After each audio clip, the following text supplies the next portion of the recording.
오늘은 지금의 대한민국의 번영의 원인이 무엇인지와 산업혁명의 의미에 대해 말씀드리려 합니다. 1. 대한민국의 번영은 어디서 비롯되었는가? 오늘날 대한민국은 세계적으로도 손꼽히는 선진국 반열에 올라 있다. 불과 한 세기 전만 해도 조선은 가난과 기근, 전쟁에 시달리던 농업 국가였음을 고려하면 지금 대한민국의 번영은 역사적 기적이라 불러도 지나치지 않습니다. 여름에는 누구나 에어컨을 켜 시원함을 누리고 겨울에는 난방을 통해 따뜻한 환경을 즐긴다. 언제든지 뜨거운 물로 샤워를 할 수 있고 안정적인 주거와 풍요로운 식생활을 누린다. 영국의 한 학자는 언제든지 따뜻한 샤워를 즐길 수 있는 것은 1950년 이후부터나 인류에게 처음 주어진 혜택이라고 지적한다. 그 전 시대에는 황제나 억만장자라 해도 현대인이 누리는 일상적 편리함을 경험하지 못했다. 이처럼 지금 우리가 살고 있는 현실은 인류 역사 전체에서 보아도 매우 이례적이다. 그렇다면 어떻게 해서 대한민국은 이 위치에 오를 수 있었을까? 2. 산업혁명 이전 인류 사회의 한계. 산업혁명을 이해하지 않고는 현대의 번영을 설명할 수 없다. 산업혁명 이전의 인류 사회는 철저히 농업에 의존했다. 농업은 인간 생존의 토대였지만 기술적으로는 커다란 한계가 있었다. 농업은 아무리 발전해도 생산력의 한계로 자급의 수준을 크게 넘어서지 못했다. 곡식이 풍년이 들어 잉여가 발생하더라도 곧 인구가 증가해 곡물 소비가 늘어나면서 다시 균형에 이르렀다. 결국 장기적 의미에서 인류는 농업만으로 부를 축적하거나 경제 발전을 이루지 못했다. 또 다른 원인으로 반복되는 기근과 전쟁이 원인입니다. 날씨가 조금만 나빠져도 흉작이 발생했고 기근으로 수십만 명이 굶어 죽는 일은 흔했다. 농업 생산량은 토지에 의해 제한되었기 때문에 국가들은 부를 축적하려면 다른 나라의 땅을 침략해야 했다. 역대 중국 왕조의 끝없는 전쟁, 고려 조선 시대의 끊임없는 외침 등은 모두 이러한 구조적 한계의 산물이었다. 농사직설과 같은 농업기술서가 편찬되었으나 한반도의 토질과 기후는 대규모 쌀 농사에 적합하지 않았다. 세종대왕 시절 농사직설과 같은 농업기술서를 편찬하여 농업 발전에 노력을 하였으나 한반도의 토질과 기후는 대규모 쌀 농사에 적합하지 않았다. 장마가 짧고 물이 부족했기 때문이다. 반면 일본은 장마와 수자원이 풍부하여 쌀 농사가 잘 되었고 도쿠가와 시대 일본은 조선보다 훨씬 풍요로웠다.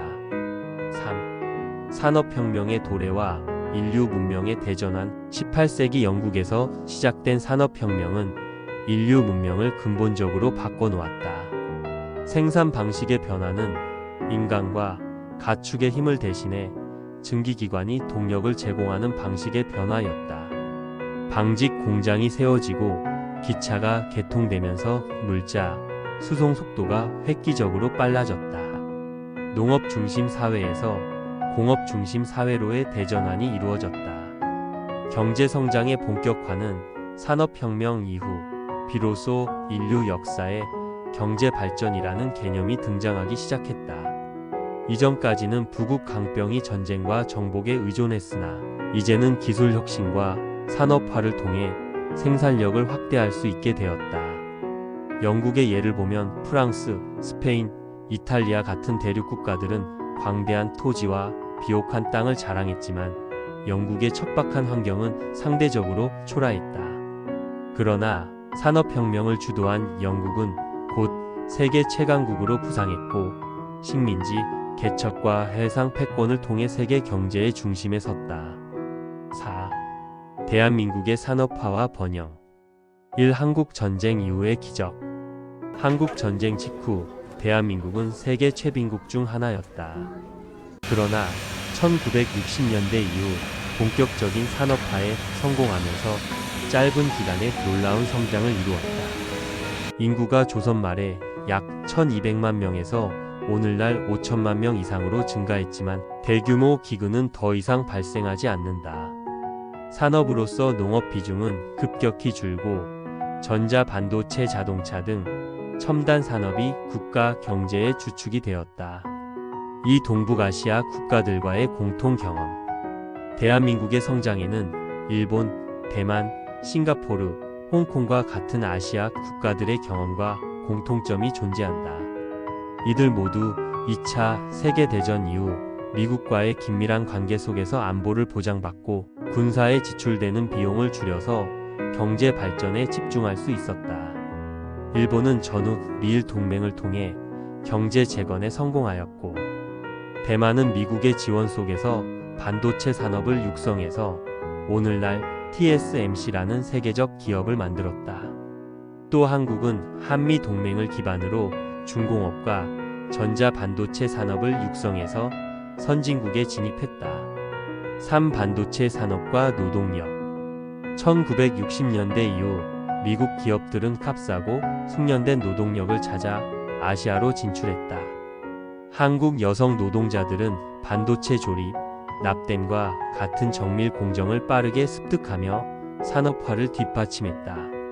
이러한 경험은 생산 라인의 관리, 인프라 건설, 전력 공급, 항만 개발 등 국가 전체의 근대화를 이끌었다.